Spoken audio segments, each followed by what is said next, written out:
presentation. I think this evolutionary approach is a source of suggesting hypotheses, and it's a new way to see and to study one big clinical problem, that is the borderline personality disorder. Well, I have a couple of questions, and we would like to open the discussion to the audience. Well, in the previous debate, Vicente Molina put the question of the heterogeneity of schizophrenia and the problem of we don't find pure samples of schizophrenia. What about so big construct as borderline personality disorders? How can you find the difference between histrionic patient and dissocial patient and the clinical case of the mixed personality disorders? Thank you, Guillermo, for the question. I think you are perfectly right that it's very difficult to find a sample with pure borderline features. What we find in our clinical sample is a lot of comorbidity with depression, with post-traumatic stress disorder, other personality disorders. So I would entirely agree with your objection that the phenotype we observe is not ideal. Actually, one thing I like in DSM-5, there are not many that I really like, but one thing I like is the abandonment of the axis system. So we can now say that the primary diagnosis is borderline personality disorder plus something. In my view, the problem of homogeneity of the phenotype is not that large as compared to schizophrenia, but there is considerable variation, and of course we have many patients with borderline personality who also qualify for other personality disorders comorbidly, and some may have additional antisocial features, but also others have dependent personality disorder. It's quite broad nevertheless. What I've been thinking about is several behaviors in borderline patients that are not compatible with the assumption of a fast life history strategy. I mentioned depression, but there are many with borderline personality disorder also experience shame and guilt. So in retrospect, if they had a short sexual relationship with a difficult or maybe abusing person, there's a lot of shame and guilt. And I've been thinking of these emotions as a kind of compensatory strategies that may perhaps reduce the impact of the early experiences on the fast life history strategy. But maybe I'm on the wrong track. I think this is really difficult. So in other words, is this something through which patients try to slow down their life history pattern, if you like? And next step would be, how can we use this in therapy? Of course, on one hand, we don't want to increase feelings of shame and guilt, but we somehow need to work with them and to make sense of these feelings, and perhaps, not sure how this could work, but somehow I think we should integrate this point of view also in therapy, and interact with patients and maybe reflect upon their behavior in this way more explicitly. Yes, one of the things that I like the most from your theory is the clinical implication of that. No? If you see the borderline personality as just the deficit Yeah. in some aspects of social cognition, theory of mind, and your objective as a therapist is to revert the deficit. No? Yeah. And your approach is different. No? It's not just a deficit, but a strategy, other strategy, and you have to understand that his or her strategy can be helpful, useful with his history of life. No? Yes. So the objective would be the adaptation, no? Between his reproductive strategy and the environment, and to find the right environment for her. No? The therapeutic, sorry. Please. I think the therapeutic problem is, or one therapeutic problem is that we need to distinguish between the clinical perspective and the evolutionary perspective, particularly in terms of concepts like well-being. So well-being has never been target of selection, right? You can reproduce very well without feeling well. This is irrelevant, but our medical perspective is of course well-being, and that's of course also the patient's perspective. They don't want to continue cutting themselves or whatever. So I've started to think whether we can include the life history perspective into therapeutic interaction by making patients clear that their behavior could be inappropriate in this environmental condition that they live in, and what they can perhaps do to adjust their life history pattern to the actual environment in more appropriate ways. Yes, it's something also about this.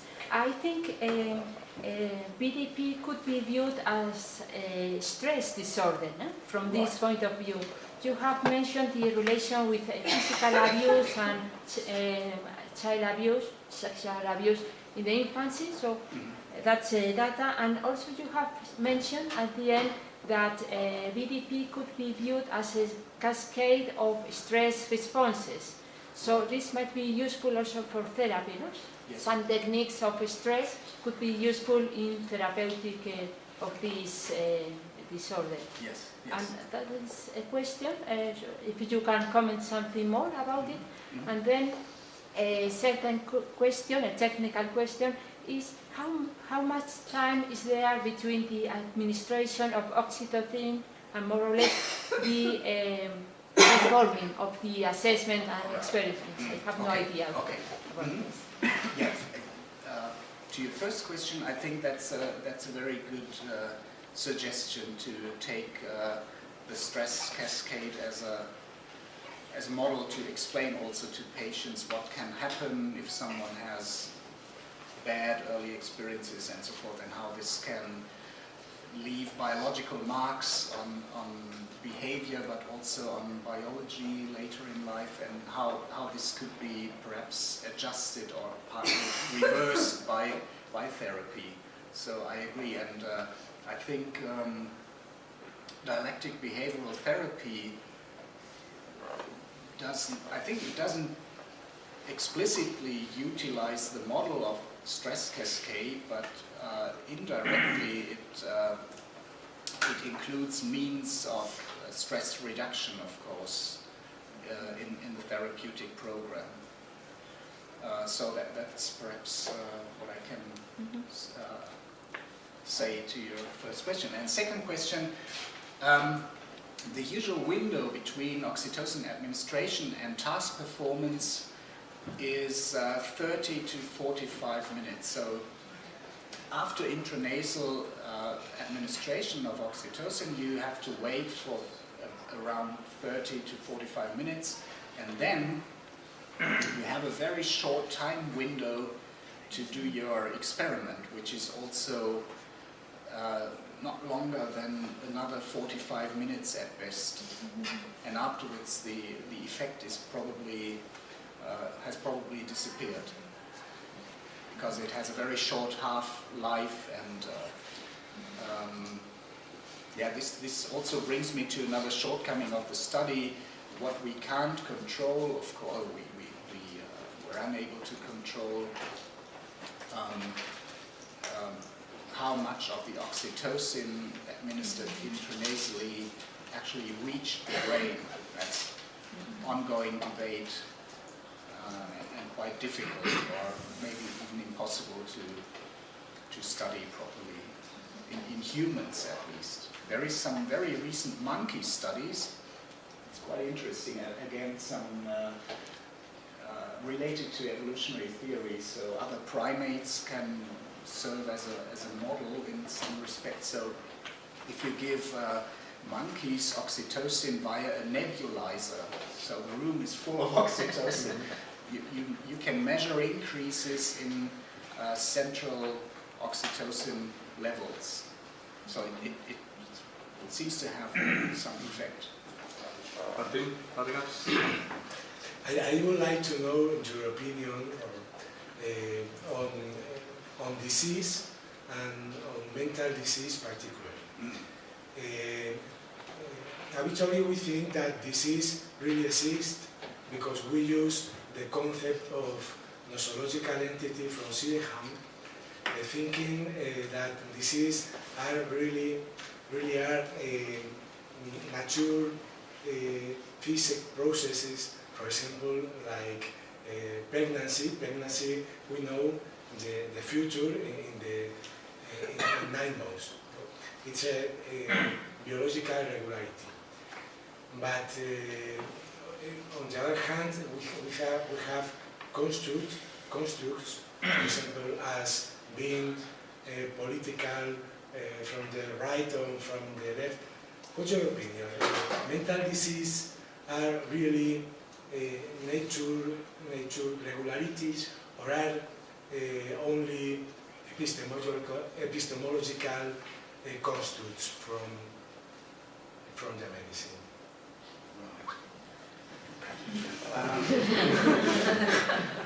I think the question is extremely difficult.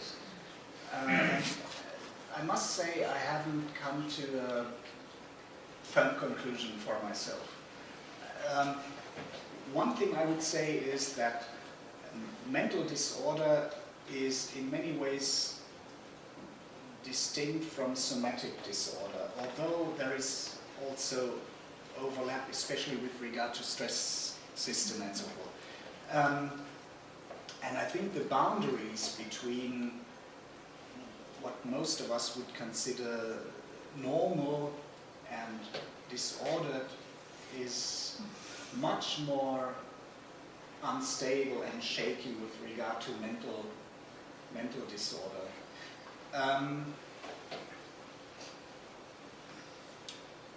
My explanation of mental disorder, or when it becomes a disorder, is that when, I think actually two things. One is people suffering from their mental states. Second, there is a clear dysfunction in a given environmental condition.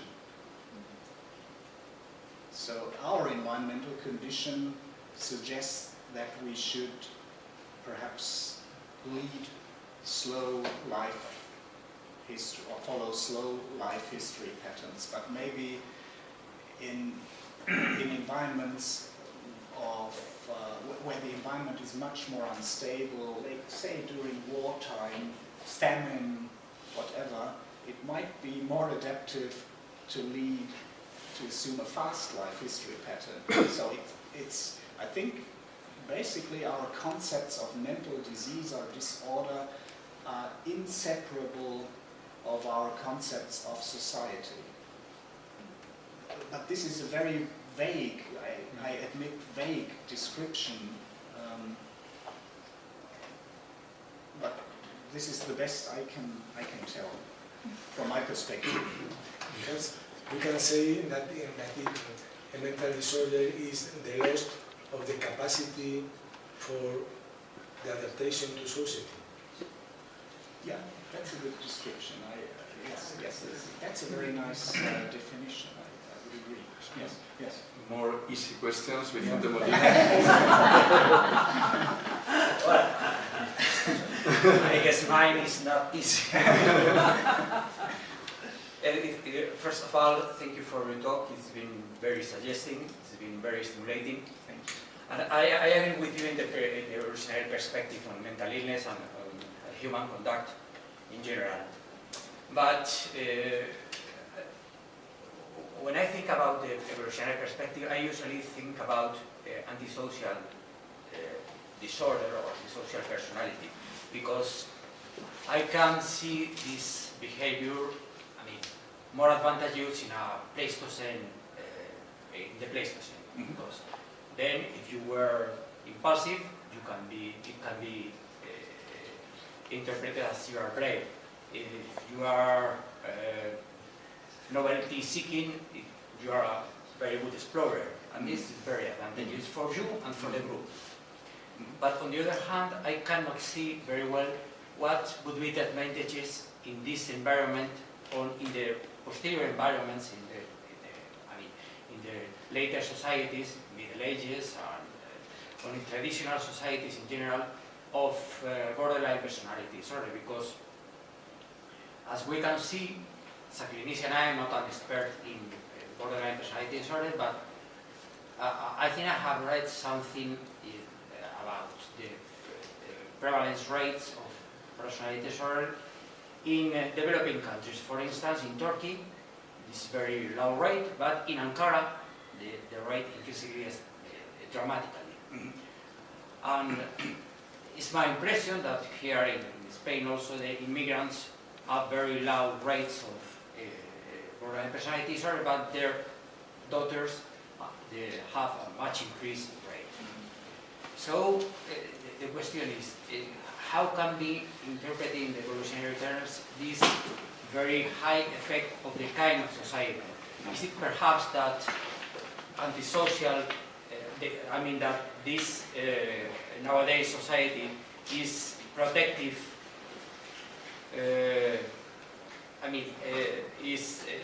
considers pathological the antisocial traits that were considered previously as advantageous, and on the other hand, it also considers pathological it makes appear borderline personality traits that previously were hidden by the characteristic of the society. And in relation to these two small questions, are the rates of pregnancy or childbirth higher in borderline females as compared to non-borderline females? And are you aware of the existence of similar traits, borderline traits, in Stone Age tribes currently, anthropologist studies? I think not very easy. Very, very interesting questions. Let me perhaps start with the last two questions. Yeah.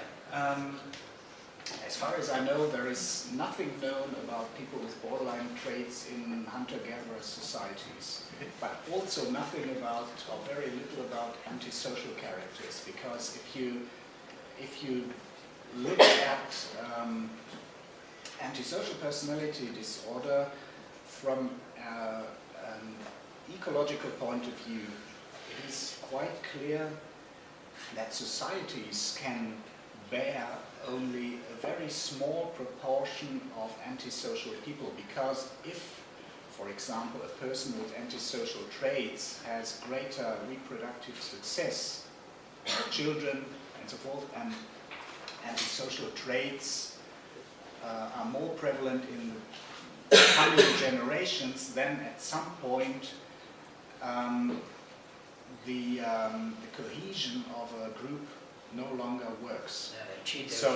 cheating and so forth. So there is a very recommendable recommendable paper by Linda Mealy, who described that on average the percentage of people with antisocial personality disorder is not higher than 1% in very different societies, because as soon as the percentage increases, there are countermeasures that suppress the antisocial behavior, for example, social punishment. So, all right. The other question relates to, one of your questions relates to a seeming paradox. Why do perhaps borderline traits increase in second generation of people who migrated to different countries, which is also true for schizophrenia. So second generation immigrants have higher rates of schizophrenia and so forth. So in my view, one explanation is a change in social competition. If you move from a small-scale society to a large-scale society, social competition for mates and so forth increases dramatically, and this could produce phenotypes that are similar to antisocial or borderline phenotypes. So that is one explanation. And in a more general view, we have similar seemingly paradoxes. For example, if you look at eating, look at anorexia nervosa is also typical for the developed countries. So why is it that the number of people with anorexia is high in countries where food is abundant? This is not really logical at first sight, but it could also be that the deliberate thinning of one's body is more related to social competition rather than availability of food. And if you look at developing countries, you see exactly what you've said. The number of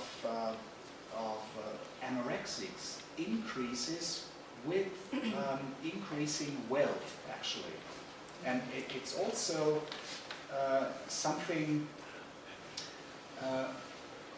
that is more often observed in wealthier people than in poor people. So anorexia is something in developing countries, at least, that is more prevalent in wealthy people than poor people. So I think it has more to do with social competition.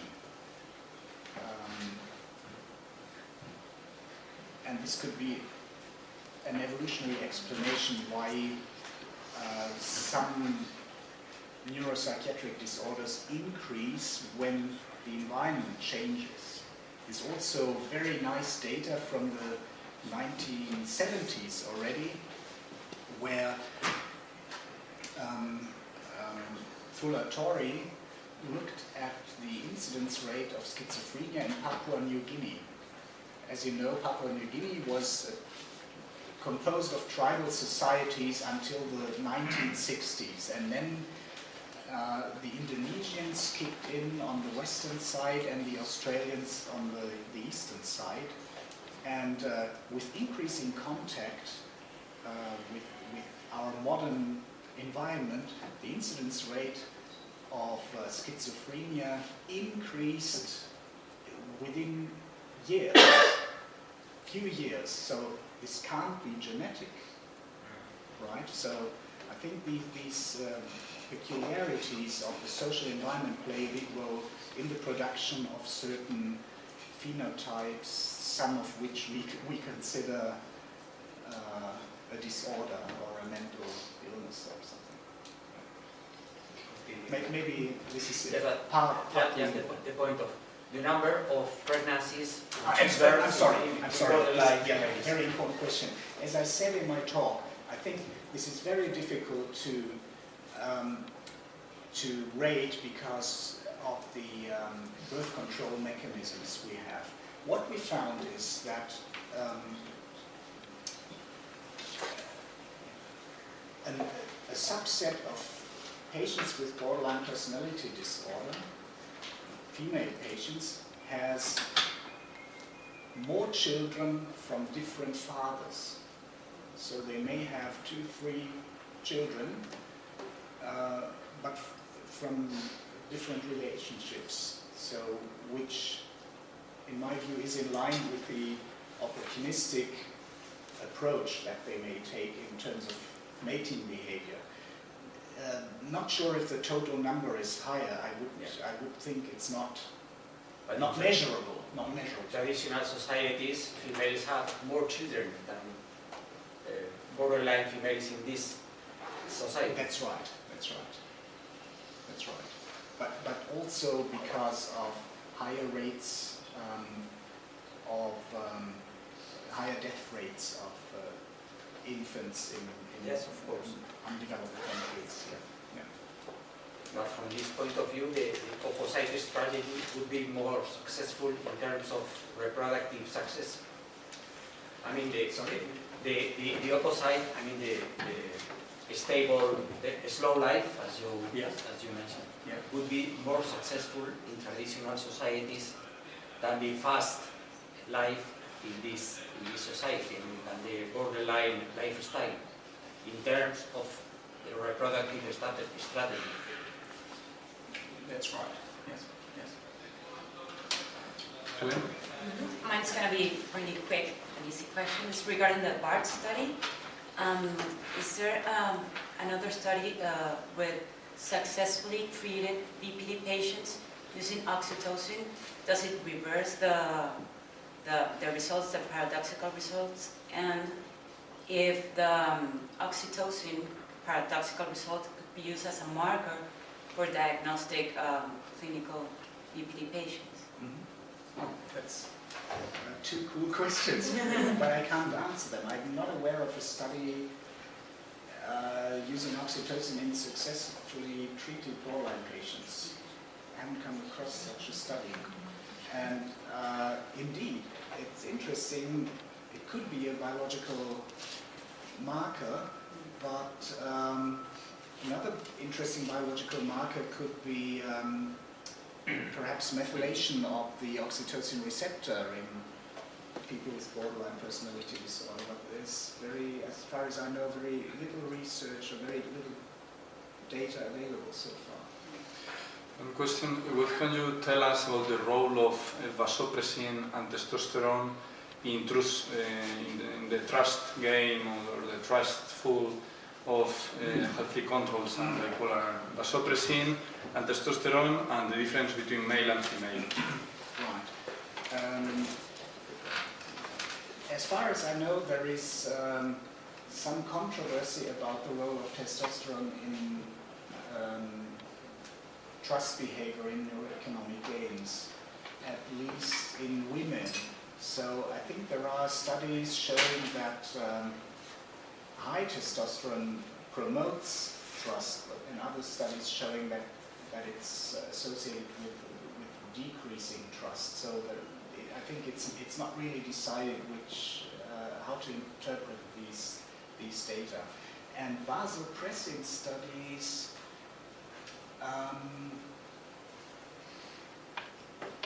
I think there is one study, I'm not absolutely sure, in autism, showing that vasopressin, or that a genetic variation of the vasopressin receptor gene is associated with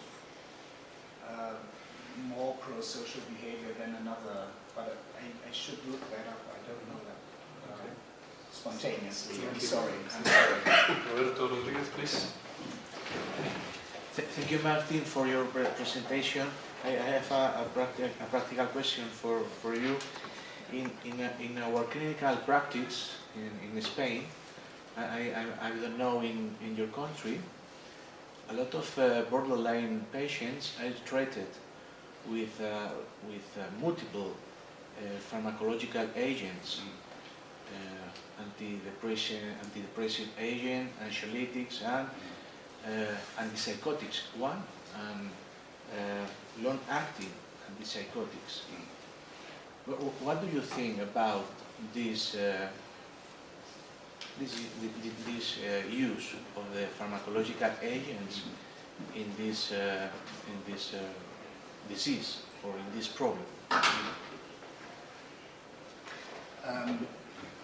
I think it's very similar in Germany to what you observe. There is a lot of polypragmatic pharmacological therapy going on in borderline patients, including antipsychotics, antidepressants, mood stabilizers, whatever.